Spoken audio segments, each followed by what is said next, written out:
She can't afford my ring. Strikes every time she moves. And everybody's watching her, but she's looking at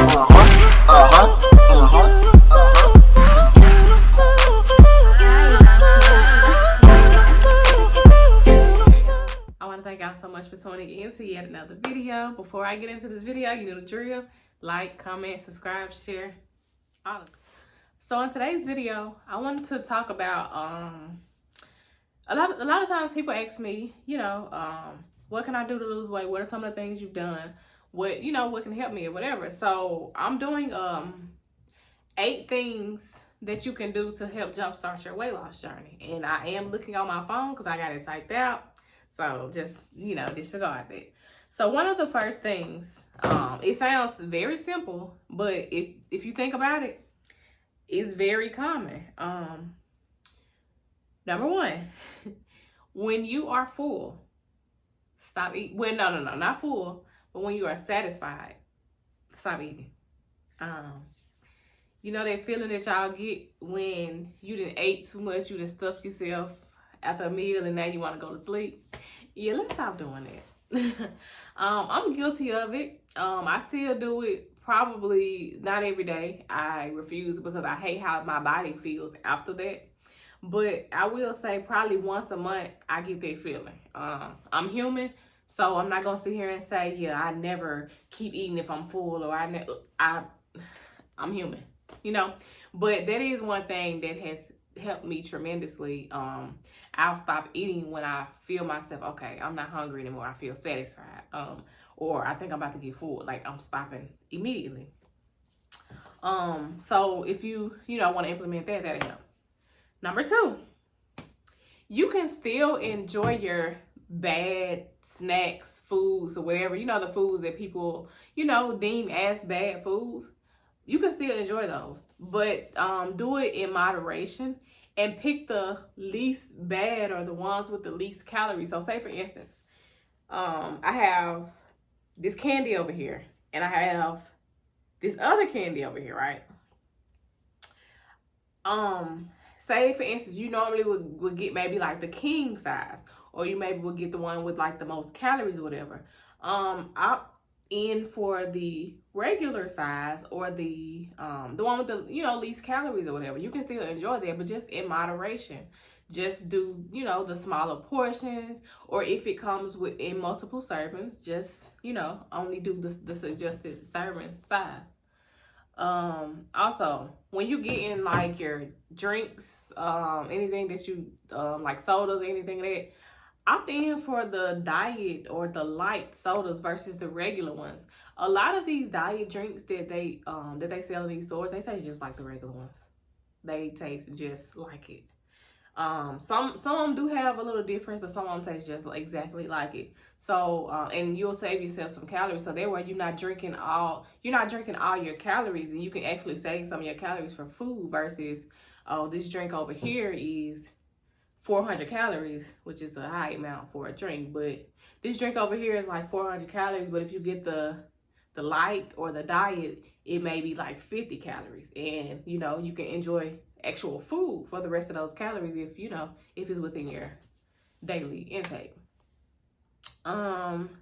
When you're going to a restaurant, this is 1, 2, 3, this is number 4. So when you're going to a restaurant, before you get there, you can look online at their menu. So when you get there, you won't have to be like, okay, how many calories is this? Or, just taking the extra time, or feel pressure to just get something that you don't want. So sometimes when I know I'm going to go to a restaurant, I look over the menu on my phone and I look at the nutritional facts or whatever to see, okay, this meal has this amount of calories, or this meal, has this amount of whatever in it. So I kind of know what I can get or how much of what I can eat. And sometimes I might like, okay, this meal has 1,000 calories, but I'm only going to eat half of it. So there's only 500, and I can save the rest for later. Like, I'm not still going to be hungry once I finish half of it, depending on what it is. So that's perfectly fine. Meal prep. Meal prep is very important on your weight loss journey because you actually know what you're eating. You actually know now you can go to a restaurant and they have the calories on the set on the nutritional fact on the website. But who's to say that the person making this food didn't add extra something in there that day? Or who's to say that they didn't even add the oil, the butters that they cooked it with, because those have calories in it also. But if you're cooking it at home, you can know, like, okay, I'm looking at the back of this, label and it's telling me it's this many calories in here, or I'm looking at the back of this and it's, these many calories. So it's easier to track your foods when you're cooking at home, because you're in a restaurant, you really can't control exactly how much of what is being put in your food because you're not back there looking at them, When you go into the grocery store, when you go to the grocery stores and you have foods that are like multiple servings, I'm gonna use me for example because I buy groceries just for me. It's just me. So say for instance, sometimes I buy the frozen pizzas, but I'll cut them in half, or however many servings it says on the box, I'll cut it into that, and I'll only bake what I'm going to eat right then and there. Or if I'm gonna fix it for another day, I'm only gonna bake enough for this day, that way. Previously, if I bake a whole pizza, I'm more than likely gonna eat way more than what I should. Way more than the suggested serving size. And sometimes even after I'm full, I will still continue to eat. And I'm just being honest. Like I said in the beginning, I am human. I know what I struggle with, so I know what I have to do in order to, bypass that. So if I'm buying a snack and it has this amount of servings in the bag and it's showing you the calories on the bag, I'll get Ziploc bags. I'll put however many that one serving here, one serving there, one serving there, so I know exactly how much that I'm eating, so I won't overeat. Let's see, intermittent fasting.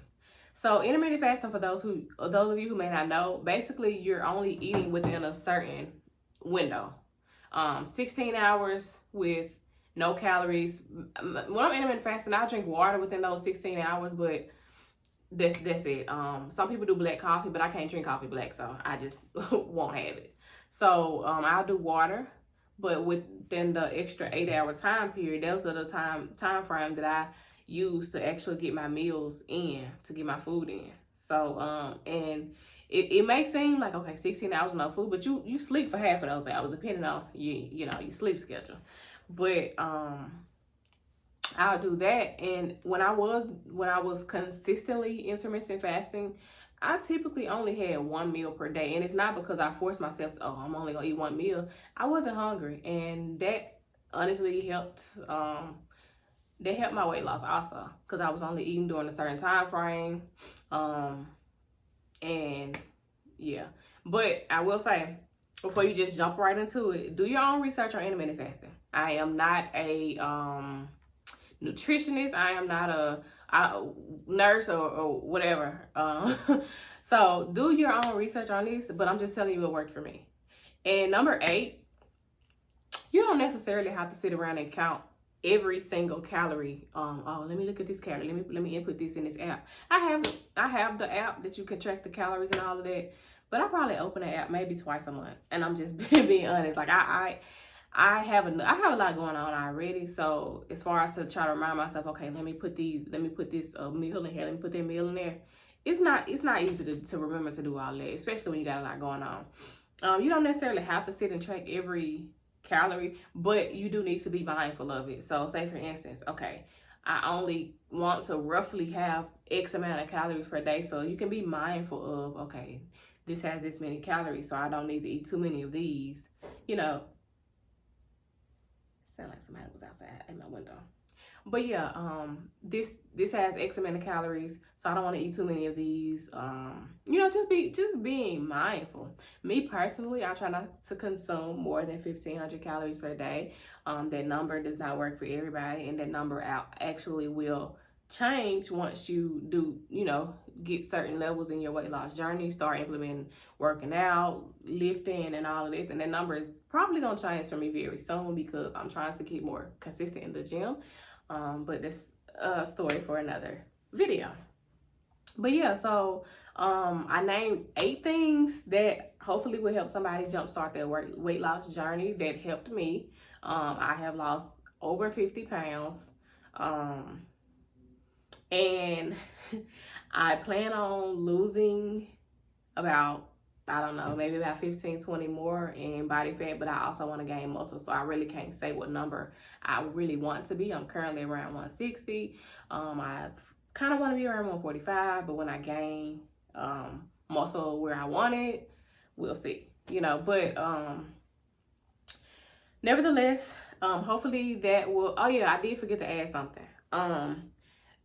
Remember when you are doing your meal preps, the seasonings that you're using, the oils that you're using, make sure you count those for your calories too, because there are calories in those.